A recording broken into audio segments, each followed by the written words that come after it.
الحمد لله نحمده ونستعينه ونؤمن به ونتوكل عليه ونعوذ بالله من شرور أنفسنا ومن سيئات أعمالنا من يهده الله فلا مضل له ومن يضلله فلا هادي له ونشهد أن لا إله إلا الله وحده لا شريك له ولا نزير له ولا وزير له ولا مشير له ولا معين له وصل على سيد الرسل وخاتم الأنبياء المبعوث إلى كافة للناس بشيرا ونذيرا وداعيا إلى الله بإذنه وسراجا منيرا.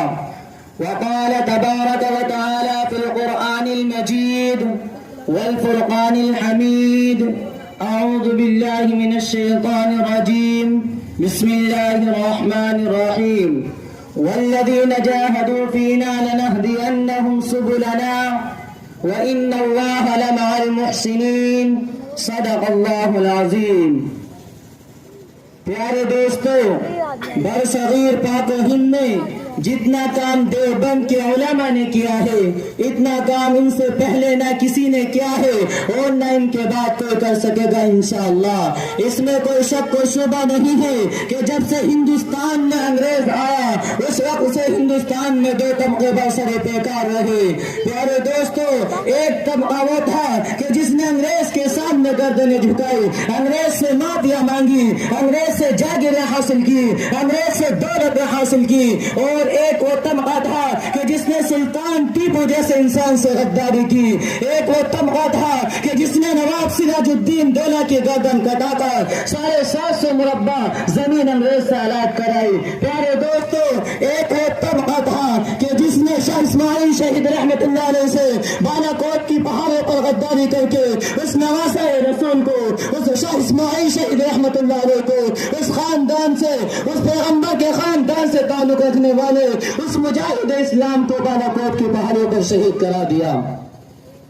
پیارے دوستو، ایک طبقہ وہ تھا، اور دوسری طرف ایک وہ طبقہ تھا جو شاہ ولی اللہ کے نام کا وارث تھا، جو شاہ عبدالعزیز رحمت اللہ علیہ کے فتوے کا علمبردار تھا، جس فتوے نے برصغیر میں مالٹا اور کالا پانی اور اسکندریہ کے ساحل پر اور چولوں کو آباد کر کے اور پھانسیوں کے تختے پر چڑھ کر ساری زندگی انگریز سے ٹکرا گیا، بچوں کو یتیم کرا گیا، بیویوں کو بیوہ کرا گیا. وہ طبقہ انگریز کے سامنے ٹکرا گیا، انگریز کے سامنے گردن نہ جھکائی، دنیا کے کسی باطل کے سامنے اس طبقے نے گردن نہ جھکائی.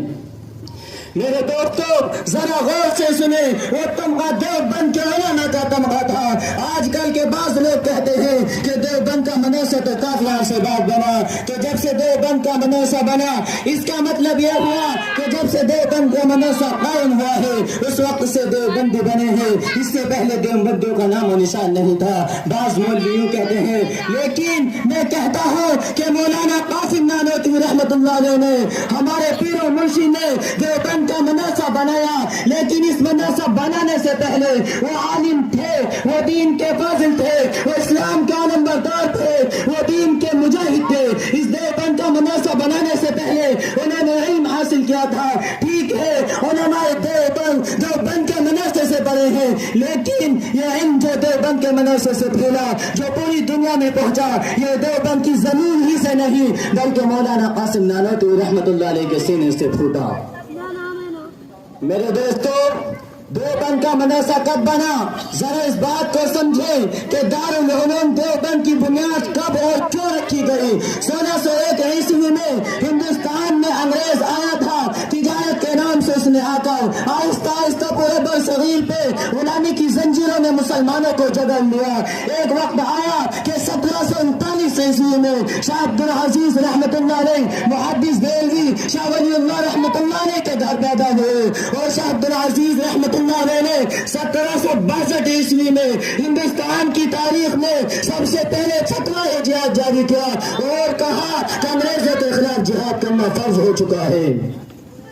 میرے دوستو، اسی فتوے کی بنیاد پر سلطان ٹیپو 1752 عیسوی میں میدان میں آتا ہے۔ سلطان ٹیپو شاہ عبد العزیز رحمت اللہ نے کسی فتوے کی بنیاد پر 1752 عیسوی میں انگریزوں کے خلاف تلوار اٹھاتا ہے اور میسور کی لڑائی کے لیے مقابلے میں پہنچتا ہے۔ میرے دوستو، سلطان ٹیپو کون تھا؟ سلطان ٹیپو اپنے دور کا قطب تھا، اپنے دور کا ولی تھا۔ مولانا حسین احمد مدنی فرماتے ہیں کہ سلطان ٹیپو اپنے دور کا اتنا بڑا ولی تھا کہ آپ اور میں اس کا تصور ہی نہیں کر سکتے۔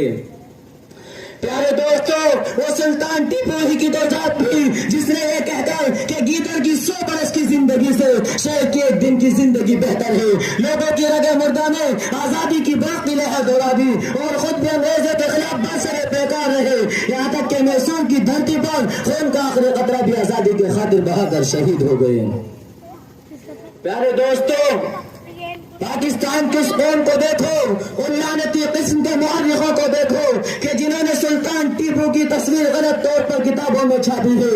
سلطان ٹیپو نے ساری زندگی پر دارے پر اس طرح نہیں پھروایا، لیکن آپ نے سلطان ٹیپو کی تصویر کتابوں میں دیکھی ہے کہ ان کی داڑھی نہیں ہے، وہ سلطان ٹیپو کا فوٹو ہی نہیں ہے، اس لیے کہ سلطان ٹیپو نے ساری زندگی داڑھی نہیں منگوائی۔ ارے سلطان ٹیپو تو تہجد گزار تھا، سلطان ٹیپو تو اپنے دور کا ولی تھا، سلطان ٹیپو تو اپنے دور کا قطب تھا۔ مولانا حسین احمد مدنی اپنے مکتوبات میں لکھتے ہیں کہ جس دور میں سلطان ٹیپو انگریز کے مقابلے میں آیا، اس دور میں سلطان ٹیپو سے بڑا ولی ہندوستان میں موجود نہیں تھا۔ پیارے دوستو، سلطان ٹیپو نے میسور کی جامع مسجد بنائی اور اعلان کر دیا کہ جامع مسجد میں جماعت وہ شخص کرائے جو صاحب ترتیب ہو۔ ہمارے علماء جانتے ہیں کہ صاحب ترتیب اس کے کہتے ہیں کہ جس کی 5 نمازیں اکٹھی کبھی قضا نہیں ہوئی۔ کوئی بھی عالم جماعت کرانے کے لیے آگے نہیں بڑھا، سلطان ٹیپو خود آگے بڑھا اور کہا کہ جب سے میں بالغ ہوا ہوں اس وقت سے میری آج تک 5 نمازیں اکٹھی کبھی قضا نہیں ہوئی۔ اتنا بڑا ولی تھا سلطان ٹیپو، لیکن اس قوم کو دیکھو کہ انہوں نے اپنے کتوں کے نام پہ ٹیپو کا نام رکھا ہے۔ ارے سلطان ٹیپو کے چہرے سے داڑھی علیحدہ کر دی تاکہ لوگ سلطان ٹیپو کی داڑھی دیکھ کر یہ نہ کہے کہ مولوی علماء ہی نے انگریز کا مقابلہ کیا ہے۔ ارے سلطان ٹیپو کے گوٹی سے داڑھی اڑا دی تاکہ لوگ یہ کہے کہ یہ مولوی نہیں تھا، مولویوں کا کیا کام ہے۔ مولویوں سے لوگوں کو متنفر کرنے کے لیے سلطان ٹیپو کی تاریخ کو نسخ کر دیا گیا۔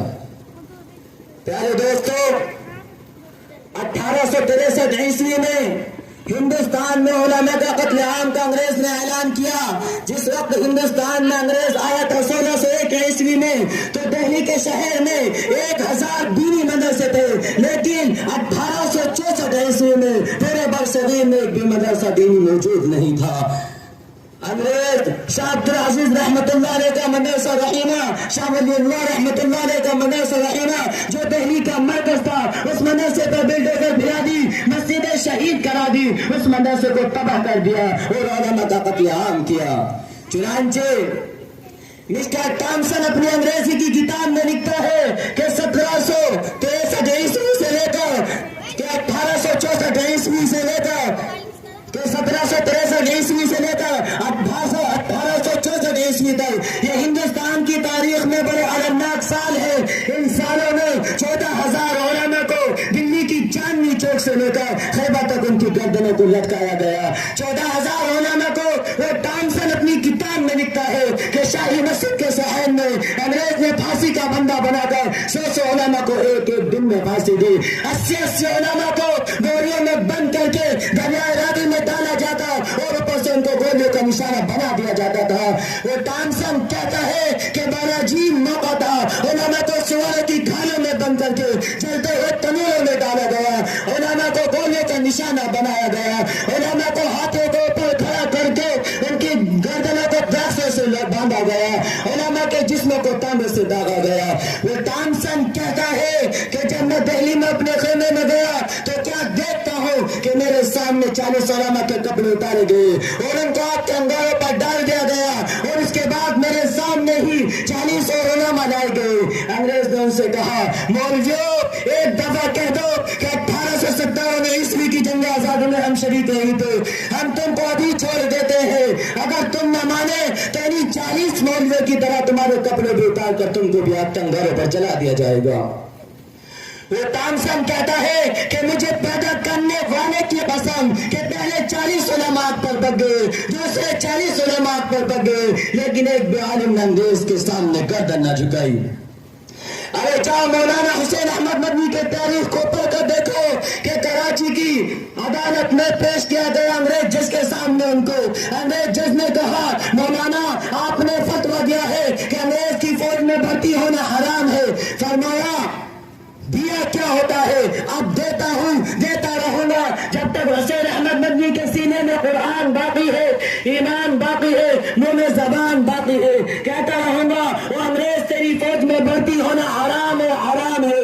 مولانا علی جوہر جو اس وقت وہی موجود تھے، مولانا کے پاؤں پکڑ لیے اور کہا کہ مولانا آج بیان بدل دو۔ کہا وہ جوہر آج بیان بدلتا ہوں تو خدا کی قسم ایمان بدل جائے گا۔